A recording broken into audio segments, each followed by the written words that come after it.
지역 이슈를 콕 짚어드리는 이슈토크 시간입니다. 정부와 대구시, 경상북도의 청년 상인 키우기 의지를 보이면서 각종 청년 상인 육성 지원 정책을 펼치고 있는데요. 실효를 거두지 못하고 있는 것으로 나타났습니다. 자, 이번 시간에는 지역의 청년 상인 육성 사업 정책의 현 주소를 짚어보겠습니다. 기화석 경안신학대학원 대학교 커뮤니티 정책학과 교수 그리고 백경렬 경향신문 기자와 함께합니다. 두 분 어서 오세요. 네, 안녕하십니까. 반갑습니다. 자, 먼저 대구시 상황부터 좀 살펴볼까요? 대구시는 이 전통시장 활성화와 청년 창업 지원 등을 위해서 79억여 원의 막대한 예산을 투입해서 이 청년 상인 키우기에 앞장서고 있는데요. 정부는 지자체의 의도와 그 현실 격차가 너무 크다는 그 지적들이 최근에 나오고 있습니다. 어느 정도입니까? 네, 그 지역의 시장이 워낙 많기 때문에 이제 방송을 통해서 뭐 시장 명칭을 다 얘기했을 때 이해가 될지는 모르겠지만 일단 뭐 대구의 경우는 일단은 그렇습니다. 이제 동대구 시장, 신평리 시장, 뭐 대구 지역에 계시는 분은 다 이해는 또 아시죠. 그다음 이제 두류 종합 시장이라고 있고요. 그다음에 이제 서부 시장, 서구에 위치하는데 이런 곳에 이제 청년 상인 육성 사업을 통해서 상당히 많은 이제 예산 자금을 지원을 했죠. 네. 그러나 실제로 이제 현재 현황을 보면은 전부 37개소 중에 지원한 37개소 중에 지금 17곳이 지금 그야말로 말로 폐업했다는 거죠. 폐업했고 그다음에 이제 이러다 보니까 지금 남아있는 그러니까 10개 정도의 이 남아있는 청년 상인들도 실제로 이제 뭐 가게를 이제 내놓거나 곧 떠날 준비, 문을 닫을 준비를 또 하고 있는 곳도 있기 때문에 네. 실제로는 뭐 그야말로 폐업률이 37개 중에 27개소가 이제 폐업을 하고 실제로 남은 곳은 만 10개 정도로 봐야 되는 폐업률로 보면 73%.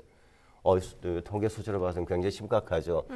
그야말로 국가와 또 지방자치단체의 그야말로 국민과 시민의 혈세가 상당히 투입이 되어 있는데 또 되어 있는 것이 너무 많은데 이대로 되어 있느냐는 심각한 것은 뭐 지표로는 바로 느낌이 오죠. 사실 취지는 굉장히 좋은 사업이잖아요. 비어있는 그 전통시장에 활력을 불어넣고 또 청년 일자리도 창출할 수 있는 그런 의도로 시작했는데 이게 폐업률이 굉장히 높습니다. 이게 세부적으로 어떤 상황인지 좀 살펴볼까요? 네, 세부적으로 좀 살펴보자면은 2016년 5월에 그 처음으로 문 연 곳이 있는데요. 대구 청년시장 1호점이 북구 동대구 시장에 있는 청춘장입니다. 여기 이제 11개 점포가 있었는데 지금 현재 8개 점포가 문을 닫은 상황이고 네. 단 3곳만이 영업 중인 것으로 지금 알려져 있고요.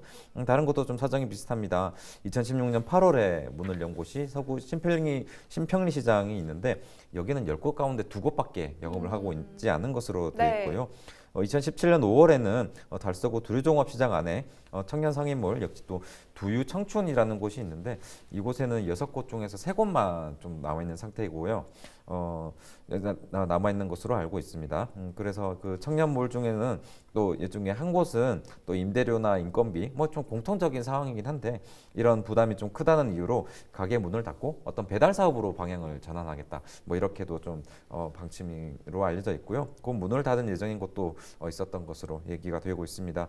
그리고 마지막으로 서구 비산동에 있는 서부시장 같은 경우에는 문을 연 지 1년 만에 10개 가구 중에서 또 역시나 또 8개 가게가 폐업을 했는데요.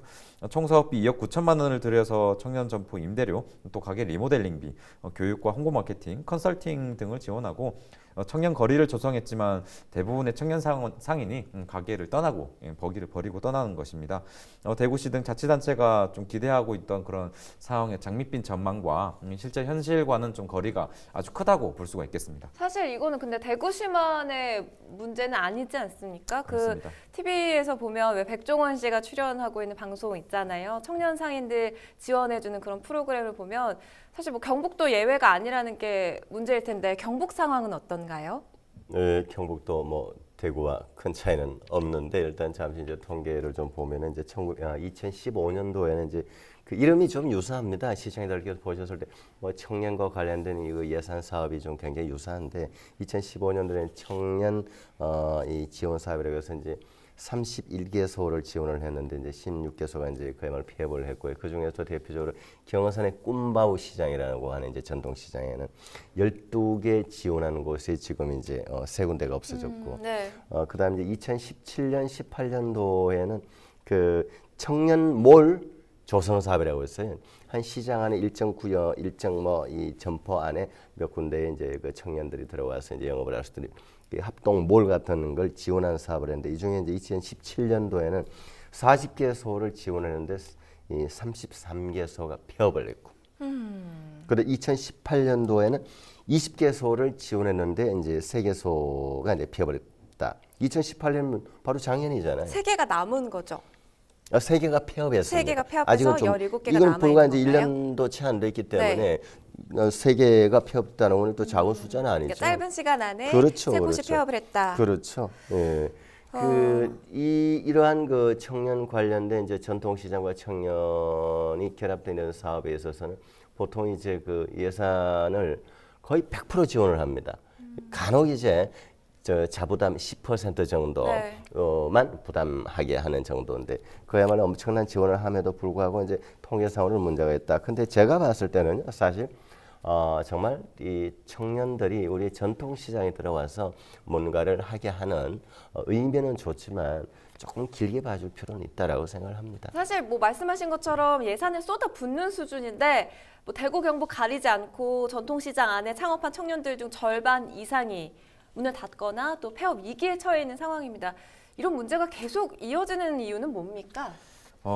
사실 그 제대로만 된다면 정말 좋은 그러니까요. 정책이긴 해요. 보면은 이제 그 지자체의 생각은 뭐였냐면은 좀 청년 실업률이 높잖아요. 그래서 좀 상인의 창업을 통해서 또 어떤 취업이나 창업률도 높이고 경제도 또 활성화하고. 그렇습니다. 전통시장도 침체기에 있는데 이런 전통시장도 살리는 네. 어떤 두 마리 토끼를 한꺼번에 잡겠다 뭐 이런 전략이 있었는데 사실 생각대로 되면은 참 좋을 것 같지만 그게 지금 되고 있지 않잖아요. 아까 언급했듯이 폐업한 곳으로 비중을 보자면 폐업률이 73%나 됩니다.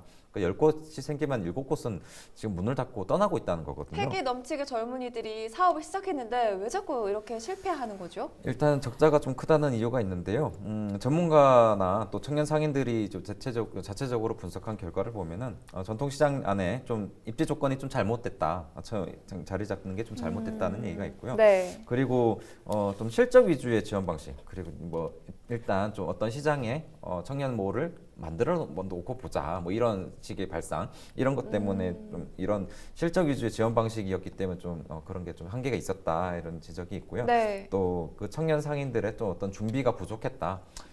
폐기만 가지고 뛰어들 공간이 아닌데 이렇게 폐기만 가지고 뛰어들다 보니까 실패에 다다른다. 사실 자영업 하시는 분들도 뭐 아시겠지만 폐업률이 상당히 높습니다. 맞아요. 높은 상황에서 장사를 처음 하는 입장에서 폐기만으로 할 수 있는 곳이 좀 잘 없지 않겠습니까? 그런 점에서 좀 한계를 부딪혀서 이렇게 폐업률이 높다고 볼 수 있는데 사실 저는 그렇게 생각합니다. 상인 육성 사업의 어떤 접근 방식부터 좀 잘못됐다고 보는데 장사에 대한 경험도 없고 좀 장사의 어떤 메커니즘도 모르는 청년들이 책상에 앉아서 좀 어떻게 공무원들이 좀 이렇게 만들면 좋지 않을까라는 장밋빛 전망으로 만든 건 좀 한계가 있을 거라고 비판이 있었고 실제로 네. 지금 상황으로 드러나는 거긴 하거든요. 그래서 좀 지원 사업의 어떤 폐업률을 낮추고 성공적인 정착을 위해서는 좀 질을 높여야 된다 이런 주장이 나옵니다. 좀 충분하지 못한 어떤 교육과 훈련 또 적은 지원금이 어떤 청년몰 실패율을 좀 높이고 있다는 지적이 바로 그건데요. 네. 준비 과정에서부터 좀 어떤 체계적인 훈련을 제공을 하고 청년 가기 입점 후에는 장기적인 지원이 좀 필요하고 또 청년 상인들의 좀 적극적인 태도와 인내력 어떤 또 아이템에 대한 경쟁력도 고려를 해야 된다. 좀 네. 여러 가지를 좀 고려하긴 해야 돼요. 근데 이제 좀 지금 백종원 씨 아까 언급을 했지만 좀 지적을 꼭꼭 집어서 해주거든요. 근데 그런 단계가 사실 있느냐 한다면 그게 없어요.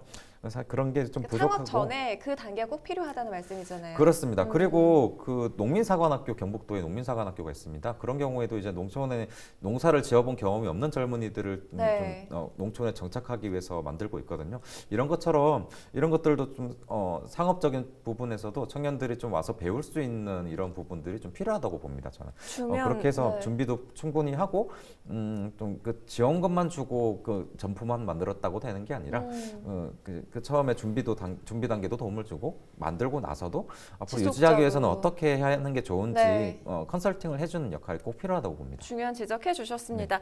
또 다른 문제도 있어요. 이 청년을 살리려다가 기존에 있는 상인들 다 죽는다 이런 볼멘 소리가 지금 들릴 만큼 부작용이 나오고 있잖아요.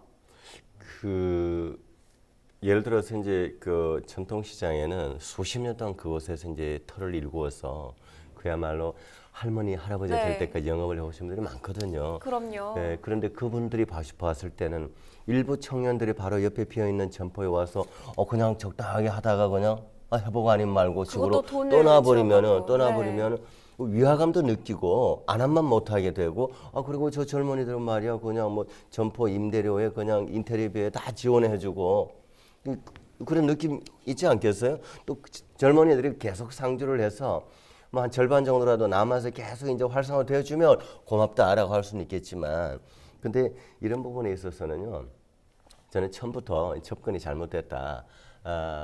그 교육도 처음부터 그야말로 공동체 개념으로 시작을 해야 됩니다.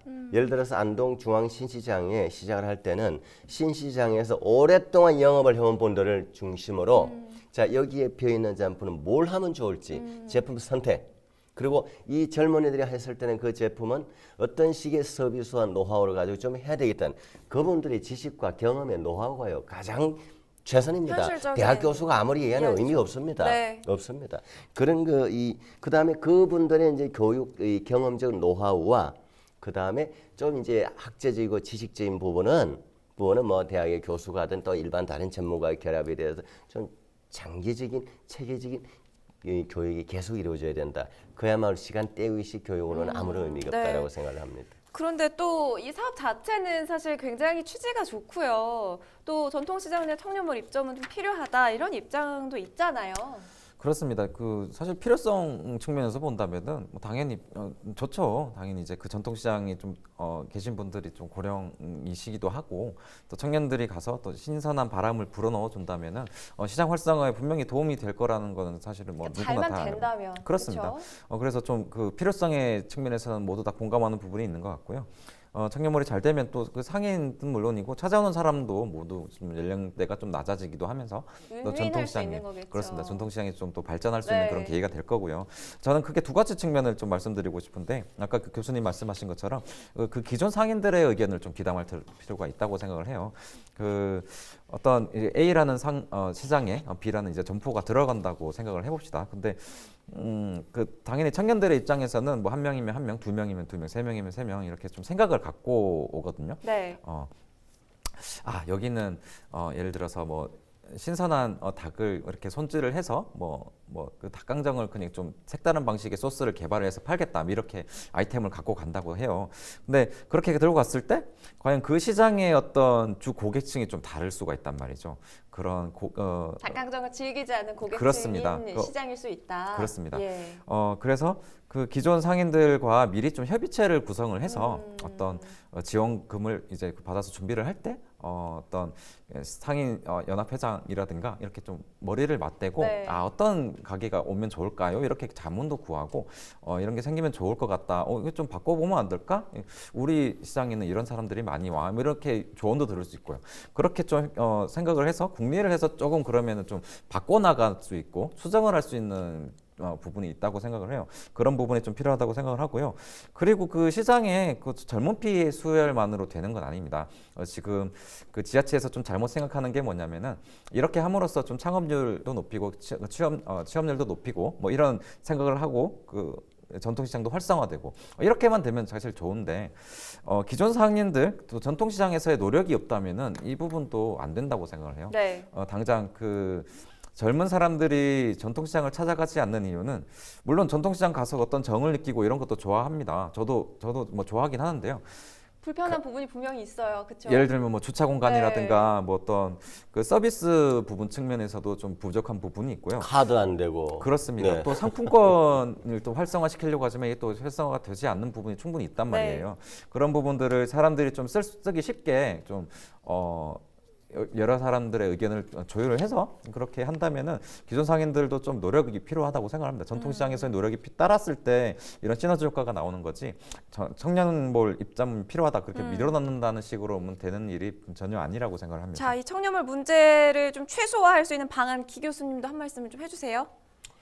참 이 부분은 할 말 많습니다. 사실 이제 시간이 제한이 있어서 좀 줄여야 되겠습니다만 저는 개인적으로 그 마트보다는 이제 그 전통시장 시장에. 가는 걸 참 좋아합니다. 가서 이렇게 보면 참 사람이 정이 느껴지고 참 좋은데 저부터 해서 뭐가 불편하냐면 첫째 얘기하셨듯이 백 기자 얘기했듯이 이제 접근 불편하고요. 그건 뭐 어디나 똑같습니다만 그 다음 하나는 이제 물론 다 그렇지는 않아요. 어디 가면 이제 카드가 안 되고 얼마 할인해주는 대신에 돈을 얼마 더 달라는 이제 카드를 하게 되면 얼마 더 줘야 된다든 네. 이런 것이 아직 남아 있다는 것이 물론 이제 그 영업하시는 분들 입장에서는 그 수수료 2% 중요하거든요. 근데 그런 부분들은 또 지자체에서 도와줄 수도 있어요. 그래서 이제 바로바로 카드 같은 수수료 없잖아요, 전통시장에. 그런 것을 이제 가맹점화 시켜서 이제 도와줄 수가 있고 이제 우리 청년 관련해서 이제 이 부분은 근데 이렇게 동선을 보면은요, 이렇게 이제 개설되어 있는 곳을 제가 몇 군데 평생에 다녀본 적이 있어요. 보면 동선이 멀어요. 딱 그야말로 딱 들어갔을 때 딱 좋은 곳에서 그야말로 딱 이렇게 고객들 유인해야 되는데 저기 안에 구석에 영업 잘 안 되는데 이제 문 닫은 점포에 거기 가 있으니까 당연히 안 되죠. 그리고 또 하나는 제가 봤을 때는 이제 어차피 이렇게 지원을 해주는 거 입지도 좀 좋은 곳에 좀 청년들이 들어가게 해서 청년들이 그야말로 그 청년 한 명이 그 지역 그 전통시장을 거의 막 이끌어갈 수 있는 정도의 아주 재밌는 그 포인트 영업 장소가 되도록 좀 밀어주면 좋지 않겠나 싶습니다. 저희가 지금 긴 시간을 할애해서 문제점을 계속 짚어보고 있는데 사실 이 성공한 케이스도 적지 않잖아요. 이 사례들을 통해서 또 가능성을 짚어봐야 되지 않겠습니까? 그렇습니다. 그 광주 사례가 있는데요. 그 광주 1913 송정역 식당 시장이라는 데가 있어요. 유명하죠. 예, 최근 좀 명물거리로 자리 잡았다 이렇게 얘기가 나오는데 어떤 소상공인시장진흥공단의 청년 몰 프로젝트가 있었다. 이런 평가가 나옵니다. 대표적으로 보면 저도 처음 들어보는 것도 있는데요. 느린 먹거리, 또아 식빵, 쑥스 초코파이 등 어떤 좀 개성이 강하고 젊은이들만의 좀 트렌드에 부합하는 어떤 가게들이 좀 들어오면서 특이해서 거기 가야지만 꼭 먹을 수 있는 그런 먹거리들 굉장히 이색적이잖아요. 그렇습니다. 그러면서 좀 지역 주민들과 이제 좀 외지인들의 발길을 좀 네. 붙잡고 있는데 김 부각을 파는 가게가 있다고 해요. 이 가게에는 2015년에 매출 2억 원이 됐다고 하네요. 그리고 창업 3년 만에 매출액이 11억 원을 기록해서 최근에는 해외 수출 제안까지도 좀 들어오고 있다고 합니다. 네. 수출 비중은 전체 매출의 약 10% 정도 되고 국내 판매 가격보다는 4-5배 정도 비싼데 고급 레스토랑 등에서 또 해외 수요가 늘면서 올해는 무려 매출 30억 원 규모의 공장 증설도 마쳤다고 합니다. 지난해 연말 통계긴 하지만 17개 청년몰과 청년상인 점포가 월 1,000만 원 이상 매출을 올리는 것으로 조사되기도 했는데요. 청년몰로 시작해서 전국 57개 프랜차이즈화에 성공한 점포도 나왔다고 합니다. 네. 그만큼 청년 사업의 육성 사업이 제도 도입 3년 만에 어떤 다수의 우수 성공 사례를 창출한 경우도 있다는 점에서는 좀 희망적인 부분이라고 보이는데 전통시장을 살릴 구세주로 떠오른 청년몰 확실히 좀 어떤 교육 같은 브랜드 디렉팅이 없이 청년몰 컨셉 하나로 좀 되살리는 건 좀 역부족이긴 해요, 사실. 그렇지만 성공한 경우들을 보면은 어떤 시장의 분위기, 아까 말씀드렸듯이 시장과의 좀 어떤 융합을 통해서 조화를 통해서 어떤 발전을 하게 된다라는 측면을 본다면은 이런 부분들이 좀 성공 사례가 시사하는 부분들이 분명히 있다고 생각을 맞아요. 합니다. 이 잘된 사례를 좀 살펴서 우리도 이제 좋은 사업들을 좀 진행을 해봐야 할 텐데 사실은 확실한 대안 없이 좀 이름만 바꾼 그런 비슷한 사업들이 계속되고 있다 이런 지적도 나오고 있는 부분에 대해서 좀 간략하게 설명해 주시죠, 교수님. 네네. 그 행정안전부가 이제 주도가 되어 왔는데 이제 올해 경우에는 이제 이름이 뭐 따지고 보면 같은 내용인데요. 네. 전통시장 창업 인큐베이팅 누구나 가능한 누구나 가게 운영 사업. 뭐 이름은 좀 깁니다. 네. 어쨌든 비슷해요. 이제 이 사업은 이제 올해 연말까지 이제 2군데를 지원해서 4억 9천만 원이 투입이 되고인데요. 그 북구의 상격 종합시장 그리고 또 하나가 이제 수성구의 뭐 동성시장이라고 했습니다. 2군데를 지원하게 되는데 어쨌든 이 다 중요한 거는 처음부터 이렇게 계획 설계 단계에서 그 시장이 동선 지금까지 뭐가 문제였냐 또 어떻게 하면 더 끌어당길 수 있느냐 그럼 이 청년들을 어디에 좀 배치를 하는 것이 또 플러스 되느냐 네. 설계단 기획 단계에서부터 철저하게 해서 시작해야 된다. 그렇지 않으면 똑같이 반복된다고 생각합니다. 맞아요. 네. 이게 굉장히 예산도 많이 들어가는 만큼 좀 철저한 분석한 이후에 들어가야겠다 이런 지적해 네네. 주셨습니다. 전통시장의 노하우 그리고 청년들의 창의성을 결합하자는 이 사업 취지는 굉장히 좋은데 이 의도와 현실의 격차가 지금 너무 큽니다. 그래서 위기에 봉착해 있는 상황인데요. 청년 상인의 실효성 논란에 더는 이 운영 주체가 뒷짐만 지고 있어서는 안 되겠죠. 자, 오늘 함께해 주신 두 분 말씀 고맙습니다. 네, 고맙습니다.